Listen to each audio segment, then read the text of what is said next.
Hey there, another day in the shop here. Gonna take a chance to show you a new tool and a process I'm learning, and I think I'm learning to like real fast.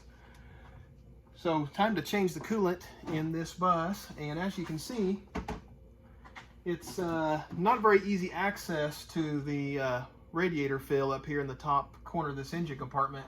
If we hold a gallon jug up here, I mean, this is just an accident and a spill waiting to happen. So I bought a new tool here lately, and it is the airlift coolant vacuum fill system, and thought I'd take you along for a little test drive, and this is my first shot at it. So as you can see, it has instructions inside the lid. It's very simple. And so basically we're going to hook shop air up to this valve. I'll show you the valve in a second. Hook shop air up to this valve, pull a vacuum on this cooling system. I'm going to let it sit a minute or two to make sure it'll hold. It's also a good way to know if you got all your leaks resolved. If it won't hold a vacuum, then it won't hold coolant either. And so I'm going to hook some shop air up to it. Pull a vacuum, which I've already done, but I want to show you what it sounds like and how easy it is. Then we're going to hook up a hose and suck some coolant out of a bucket I've got down here just below your viewing area. So here we go. Get my air hose hookup to this. Is a Venturi type system. A little noisy. Now again, we've already pulled the vacuum on this, so I didn't need to let that sit very long. And because of the tight access, which is the reason why we're doing this, I had to use a mirror to see the gauge, and it's holding about 25 inches of vacuum, and I believe the instructions show somewhere between 24 to 26 inches of vacuum is ideal. Any deeper might damage the cooling system, and any less than that, it may not suck the coolant up out of your bucket. So one of the benefits of this is not only that it's easier to fill, but you're going to get a more thorough fill, meaning you're not going to have air pockets in the engine, which could be very damaging. Engines today are extremely expensive and more delicate, it seems, all the time. So here we go. I'm going to get my coolant fill hose. Has a little screen on it to keep you from sucking any garbage up, and I've got a bucket here full of coolant and several gallons on the floor here. I think this system should hold between 8 and 10 gallons. So you can see if this works, this is going to be well worth the price and effort and time it takes to do this. So you seal off the vacuum to the apparatus here that's attached to the radiator fill, and it's just a quick connect. This is the Venturi setup here. Just has a small quick connect. This Venturi sucked the vacuum on the system. And I'm going to take this fill, and I'm going to just hook it up, stick it down in my bucket of fresh new coolant.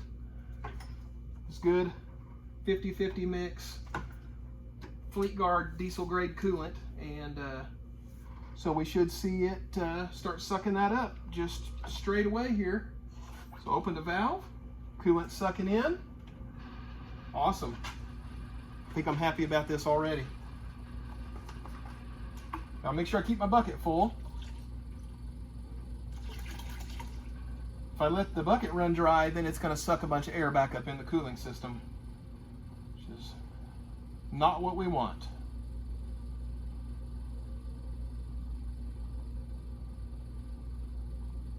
I found this airlift system on eBay. I believe it was around $150.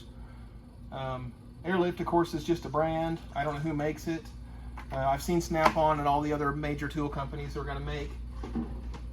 They're all going to make their versions of this.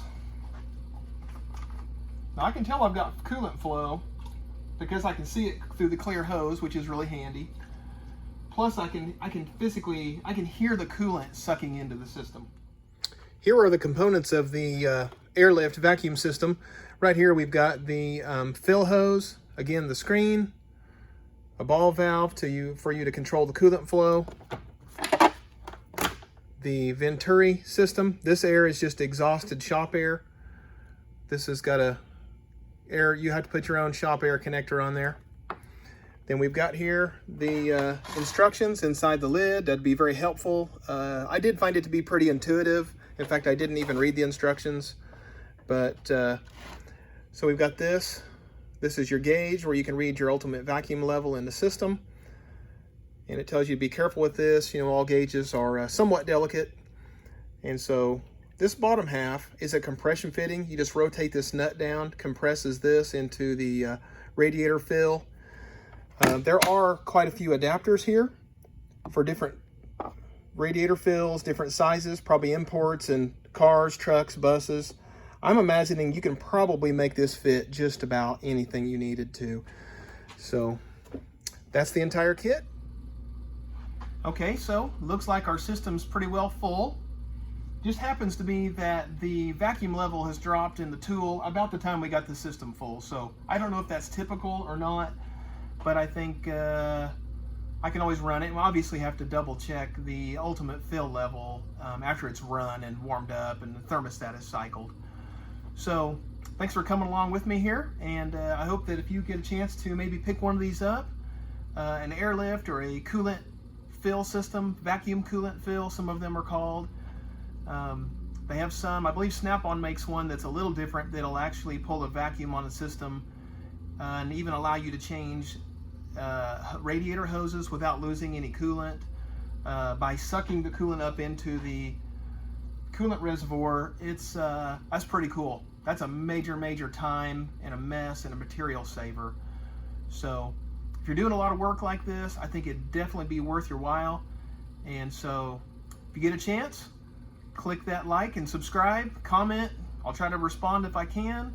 And you can ring the bell if you want or not, I don't care. But I hope you enjoy this, hope it helps. So thank you.